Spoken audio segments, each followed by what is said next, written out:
este nomás, ya lo hemos visto y lo acabo de comentar otra vez.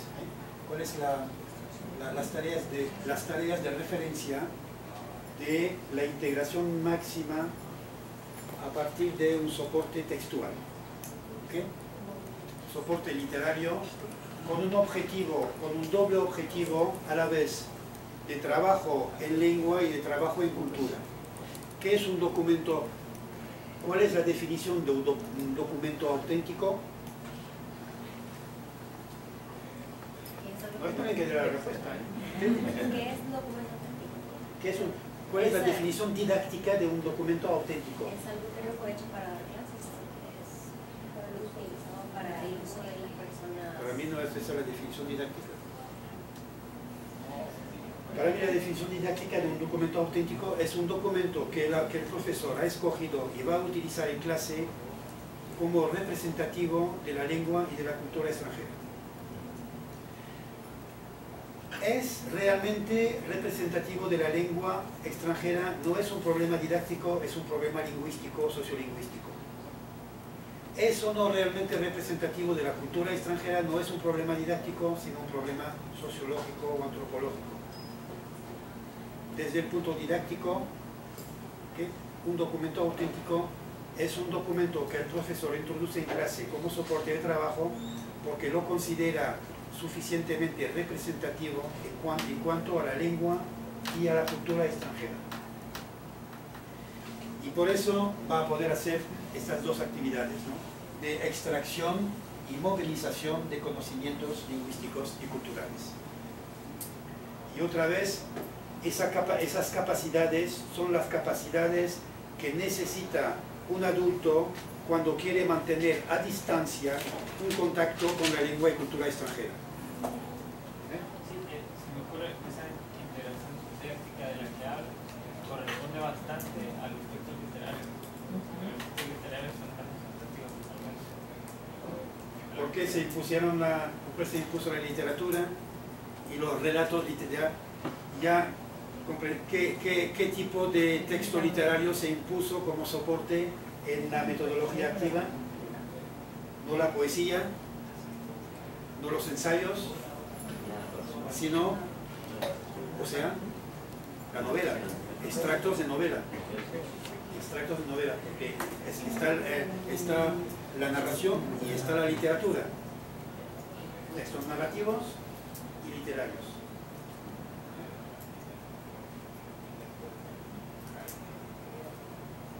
Bueno, tenía una idea, pero se me fue.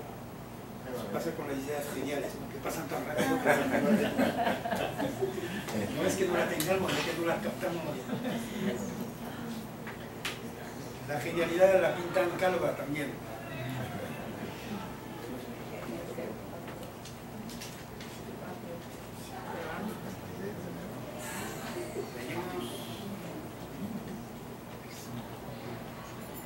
Y este texto también lo tienen ustedes en sus documentos. Es un análisis accional, eso son de broma casi, ¿no? Llamé este análisis accional de la explicación de textos literarios. Es lo que corresponde a lo que vimos antes, ¿no? El modelo de texto representativo, lengua-cultura, y los alumnos, extracción, movilización de conocimientos lingüísticos y culturales. ¿Okay? Concretamente, ¿cómo pasaba esto en clase? Pues estamos todavía en la metodología directa, ¿no? Por detrás está el núcleo duro de la metodología directa, con el método interrogativo en el centro, ¿se acuerdan? O sea que el trabajo en clase esencialmente va a ser una serie de preguntas que le va a hacer el profesor sobre el texto y respuestas de los alumnos. Ahora, tuve la idea, eso cuando estaba haciendo mi historia de las metodologías, de hacer un estudio de hacer una tipología de las preguntas hechas de las preguntas sobre los textos que aparecen en los manuales, ¿no? Y lo hice sobre más de un siglo para manuales de inglés, de francés, de italiano, portugués, creo, lengua extranjera. Recopilé la totalidad de las preguntas que se hacían sobre los textos. Y bueno, método inductivo, a ver cómo se puede clasificar estas preguntas. Con la idea de que las preguntas de un profesor sobre un texto orienta hacia la acción que el profesor quiere que el alumno haga con relación al texto. La pregunta sobre un texto es una consigna en cuanto a qué es lo que el alumno tiene que hacer con el texto delante de los ojos. ¿Okay? Y apareció pues una tipología, y aquí tendrán las diferentes acciones o tareas, las tareas que el profesor provoca entre los alumnos a partir por medio de sus preguntas. Parafrasear, ya ven que parafrasear tiene dos objetivos. El primer objetivo es explicación a nivel de la frase o del párrafo del texto. ¿Cómo se explica un texto? Explicar el sentido de un texto. La explicación de una palabra del léxico, hay como 13 métodos diferentes. La definición, un ejemplo, antónimo, sinónimos, un gesto de la cara, el ademán. Hay como 13 métodos directos de explicación directa de las palabras, ¿no? Pero para explicar una frase, ¿cómo se tiene que hacer? La única manera de explicar una frase es parafrasearla. Igual para el párrafo y para el texto. Pues la paráfrasis la utilizan mucho los profesores en clase, en el colegio y liceo, porque es el único método, el único procedimiento de explicación directa a nivel de la frase, párrafo y texto. Y tiene tiene otras funciones, en particular la es un ejercicio de transformación gramatical. Solicitar una paráfrasis, cuando los alumnos dicen lo mismo de otra manera, manejan la gramática. Por ejemplo, en un diálogo aparece la réplica dámelo, dámelo. Los alumnos han comprendido, pero a pesar de eso el profesor va a decir, bueno, ¿y qué le pide este señor? Y un alumno dice, dámelo. No, le dice, o le pide que se lo dé. ¿Por qué quiere pasar el profesor por el estilo indirecto? ¿Por qué quiere la paráfrasis por el estilo indirecto? Para hacer manejar la gramática, sencillamente, ¿no? Bien, analizar,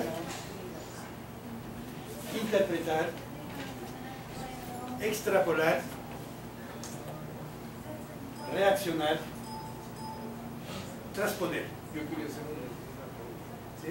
Sería, ¿qué tan mal visto sería el hecho de utilizar alguno de estos aspectos de esta metodología dentro de la clase, tratando de ser un maestro comunicativo? ¿Esto vale todavía? ¿Sería mal visto? ¿O podría uno...? Mal visto para mí no entra en las casillas de un didacta, esto de mal visto. ¿Es pertinente y eficaz o no? Depende. Es eficaz, si es eficaz y pertinente, si ustedes en su clase como profesionales responsables consideran que es pertinente y eficaz, yo de vez en cuando, cada año reviso las tablas de Moisés para asegurarme de nuevo que se dice no matarás, no robarás, pero nunca se dice no harás esa cosa o no harás esa cosa en la enseñanza. No hay ninguna ley divina sobre la enseñanza de la lengua. ¡Qué bueno! ¡Qué bueno! Libertad absoluta, pero la libertad absoluta va con la responsabilidad absoluta. Es la responsabilidad del profesor. Claro que se puede utilizar esto. Esta tipología vale para analizar en los manuales comunicativos a partir del nivel B1, B2 y a fortiori C1, los manuales llamados comunicativos en realidad son manuales de metodología activa. Son textos auténticos en los que le pedimos a los alumnos que extraigan y movilicen conocimientos lingüísticos y culturales. Y ya no hay diálogos. ¿Okay? Y en los manuales comunicativos hay algunas excepciones, pero muy pronto se introducen documentos auténticos. Y en esos documentos auténticos no se hace todo esto, ¿no? Pero parte de esto. Se va a privilegiar las actividades que le permiten a los alumnos comunicar inmediatamente, ¿no? Y únicamente cuando se llegan a textos literarios complejos, se va a utilizar la totalidad de estos procedimientos. Porque este es un conjunto de tareas bastante largas, difíciles de hacer, ¿no? Dependiendo del nivel. Depende del nivel. Con los alumnos, hay cuestión de edad también, con los alumnos, con los jóvenes, se va a utilizar mucho parafrasear y mucho reaccionar y transponer. No, analizar es explicar.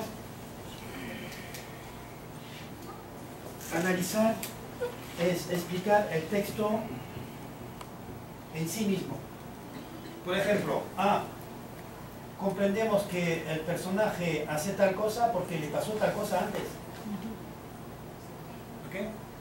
El análisis es comprensión del texto, pero comprensión del texto por medio del mismo texto. ¿Ok? La interpretación, interpretar, ya se ve que el inter aparece otro elemento, ¿no? Son las realidades exteriores. El personaje hace esto porque en su época pasaba aquello. ¿Ok? Interpretación. Extrapolación es lo mismo, pero es lo contrario. El personaje hace esto, pues en su época debía pasar aquello. ¿Ok? Extrapolación. O sea, se generaliza una realidad del texto como realidad social exterior de la época. ¿Está claro? Explicación del texto en sí mismo, explicación del texto por una realidad exterior, comprensión de la realidad exterior a partir del texto, extrapolación. La transponer es las realidades del texto que se transponen en el referencial cultural del alumno. El personaje hace tal cosa y tú, en su sitio, ¿qué hubieras hecho? ¿Ok? Transposición. Y reacción, el personaje hace esto, ¿qué te parece? ¿Ok? Repito. El personaje hace esto porque en el texto vimos que pasaba tal cosa antes. Es análisis. El personaje hace esto porque en su época pasaba esto. Interpretación. El personaje hace esto, pues en la Inglaterra o en la Francia de la época aparentemente pasaba esto. Transposición, extrapolación. Tú en lugar del personaje hubieras hecho lo mismo. Transposición. El personaje hace esto, ¿qué te parece? Reacción. ¿Okay? Bueno, vamos a ver si lo han comprendido. Es un extracto de una novela de Carmen Martín Gaite, que es una novelista de la novela de posguerra en España. Y la novela se titula Los de la Piqueta. Es un texto que yo hice con mis alumnos, aparecía en el manual de español en lengua extranjera, ¿no? Entonces, La escena que les voy a contar brevemente es la escena central del libro, Los de la Piqueta. Describe, en una chabola, un rancho, ¿cómo se llama esto? Una favela. ¿Cómo se llama? Un barrio. En un barrio, las casas, la posguerra civil en España es un momento de éxodo rural intensivo. Y pues se construyen ilegalmente en los alrededores de las grandes ciudades enormes barrios muy pobres, con casas construidas así de cartón. Y entonces la escena descrita por la autora es que hay una fila de obreros que llegan con la piqueta al hombro, protegidos por la Guardia Civil, ¿okay? Porque vienen a destruir una de las casas construidas ilegalmente, ¿no? Y la autora describe que la policía llega enseguida, expulsa a los habitantes, a la familia que está dentro, y los obreros empiezan a destruir la casa y la familia ni tuvo tiempo de sacar sus enseres, sus cosas, ¿no? Y entonces describe la autora una escena muy trágica, donde está el padre, la madre y los hijos, y hay como 8 hijos. Los primeros son varones, 17, 18 años, y los demás más pequeños. Y entonces la autora describe los diferentes momentos psicológicos por los que pasan los personajes, ¿no? Hay un momento, describe las miradas, o sea, una mirada así de incomprensión. ¿Qué pasa? No comprenden, ¿no? Y describe después la mirada de los hijos varones, una mirada así de incomprensión por lo que pasa, después una mirada hacia adentro y la mirada hacia el padre, una mirada interrogativa, y el padre baja la cabeza y no reacciona, baja la cabeza y evita la mirada de los hijos. La pregunta que se hacía en el libro era: ¿por qué baja la cabeza el padre? A ver, me contestan, lo que no saben es que la descripción primera de la fila de los obreros con los policías, decía la autora que los policías estaban muy nerviosos con el dedo en el gatillo. Contestar con un análisis a esta pregunta: ¿por qué baja la mirada del padre? Ya les di el indicio. Una explicación la tenemos antes. ¿Qué sería qué? Sí, pero concretamente, ¿por qué baja? Yo hago la pregunta. Por los niños. Evitar conflicto. Vergüenza. Para evitar un confrontamiento. Porque vio que los policías estaban nerviosos y que sabe que si da la señal de rebelión a los hijos, les van a matar. Ese es análisis. Una reacción. La tuve yo en clase. Es un cobarde el padre. Una reacción. Es un cobarde. Sumisión. Es un cobarde, tiene miedo. Es una opinión. Es una reacción muy personal, muy inmediata. Muy inmediata. El trabajo de la explicación de texto va a ser pasar de esta reacción inmediata a una reacción interna de comprensión. Comprendo el dilema del padre. No quiere arriesgar la vida de sus hijos y prefiere pasar por un cobarde a sus ojos que poner en peligro su vida. Pero qué dolor tiene que sentir ese padre.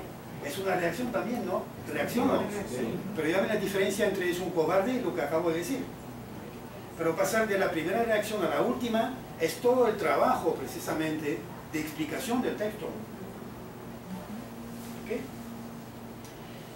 Una explicación de tipo extrapolación. A ver. ¿Qué harías tú? No, extrapolación. Tienen que apelar a una realidad, a una realidad histórica. Lo que estaba viviendo en el momento. Sí, pero ¿por qué no reacciona el padre? A ver, contéstame con una interpretación, perdón, interpretación. Por tal vez el nivel de opresión que se vivía en ese momento y la impotencia de poder Claro. accionar. Tal vez no estaba armado. Es la época del franquismo en España. La policía no dispara así, ¿no?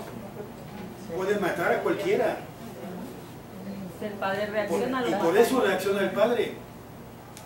Se comprende la reacción del padre porque estamos en una época en que la policía puede disparar a matar enseguida. Esa es una extrapolación. La interpretación, perdón, esa es una interpretación.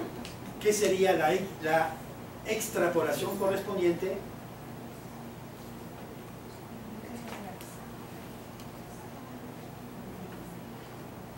Sería contestar eso. Bueno, la reacción del padre sin duda es que no quiere arriesgar la vida de sus hijos.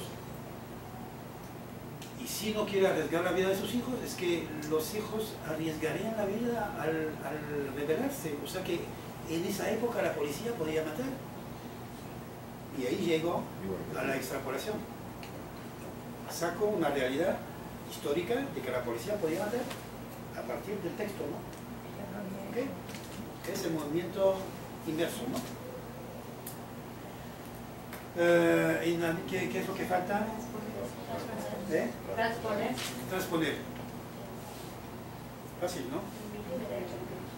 Ustedes, ¿qué hubiera hecho si hubiera estado en esa situación del padre, ¿no?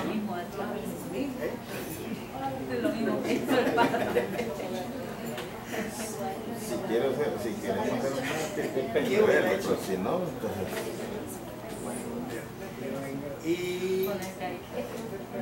¿Y qué es lo que falta?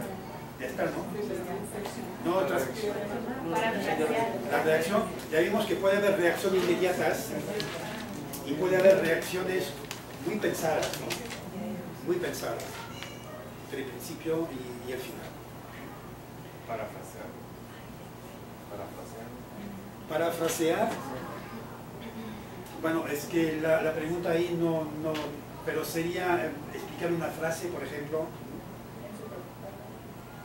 que sería, bueno, una paráfrasis de tipo semántico, no lingüístico, sería que sería, ¿por qué baja la cabeza para evitar la mirada de sus hijos? Esa sería una paráfrasis cultural o semántica. ¿Sí? Baja los ojos para evitar la mirada. Ahora viene la pregunta, ¿y por qué quiere evitar la mirada de sus hijos? ¿No? Claramente no. Pero puede ser que algunos alumnos dicen, bueno, baja la cabeza, emplea la cabeza porque no quiere evitar. Y en este caso el profesor tendrá que decir, bueno, pero ¿por qué quiere evitar la mirada de los hijos? Y volvemos a lo mismo, ¿no? Que no es una respuesta, sino una perífrasis semántica. ¿Okay? Corporal. ¿Okay? Bueno, entonces, este es un sistema de explotación lingüística y cultural del texto muy elaborado, muy completo, que todavía se utiliza en los manuales, dos manuales de español lengua extranjera que conozco en España, uno que se llama Ventilador y el otro Aula 5. Son manuales los manuales de nivel C1 son manuales donde son temas culturales, son dossiers culturales, y en los documentos auténticos se hace ese tipo de trabajo, se vuelve exactamente el mismo tipo de trabajo. ¿Por qué? Porque se vuelve a la situación de la homología entre lo que queremos que hagan los alumnos es que ellos mismos puedan mantener a distancia un contacto con la lengua cultural extranjera a partir de los documentos que les damos en clase. Pues reactivamos la situación de aprendizaje y de uso de la metodología activa. Pues los manuales de no existen manuales de enfoque comunicativo del nivel B2 y B1. Es lógico porque una vez obtenido por el alumno un nivel de comprensión lingüística suficiente, la pedagogía activa nos lleva forzosamente a proponerle documentos auténticos en los que él mismo podrá sacar los elementos lingüísticos y culturales. ¿Okay?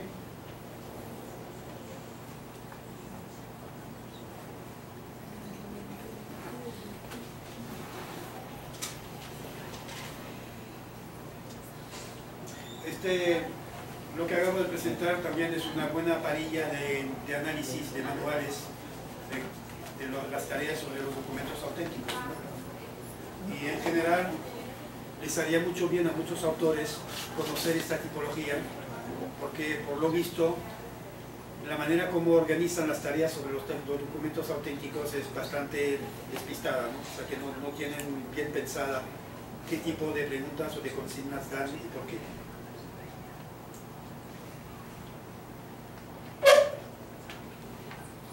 Este era los de la Piqueta, precisamente lo tienen ahí. Ah, perdón, los de la Piqueta, me confundo con otra novela. El autor de la Piqueta, aquí lo tienen ustedes. Este señor. Y en El Mundo, que es un periódico español, en El Mundo, en la versión electrónica, había una presentación de este autor. Y tienen aquí un resumen de lo que acabamos de hacer.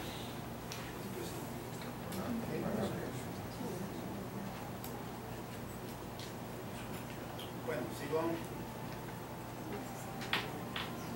con el documento. Con esto vamos a terminar la metodología activa. ¿Qué es esto? Es precisamente...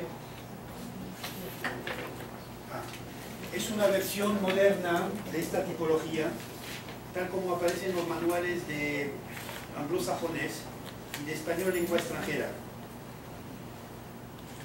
Pues es análisis por tarea del tratamiento didáctico activo de los documentos auténticos, ¿no? Lo que aparece actualmente en los manuales es una primera tarea, que es una tarea previa al trabajo sobre el texto. Eso es muy a lo anglosajón, ¿no? Siempre se empieza por lo que conocen los alumnos, ¿okay? Y se va a orientar pues esta preparación como preparación a la lectura del texto. Y aquí vienen algunos ejemplos de preguntas sobre textos diferentes, preguntas de preparación sobre el texto. Y siempre se pregunta al alumno lo que ya sabe, ¿no? Después preguntas de identificación, sacados de diferentes manuales y textos también. Identificar, analizar, habla internacional, manual de francés lengua extranjera de la editorial Difusión, Barcelona. Interpretar,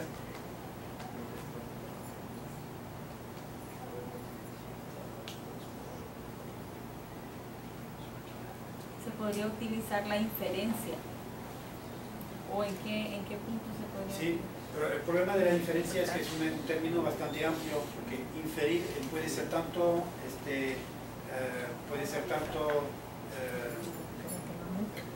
deducir como inducir. Inferencia es un término muy general.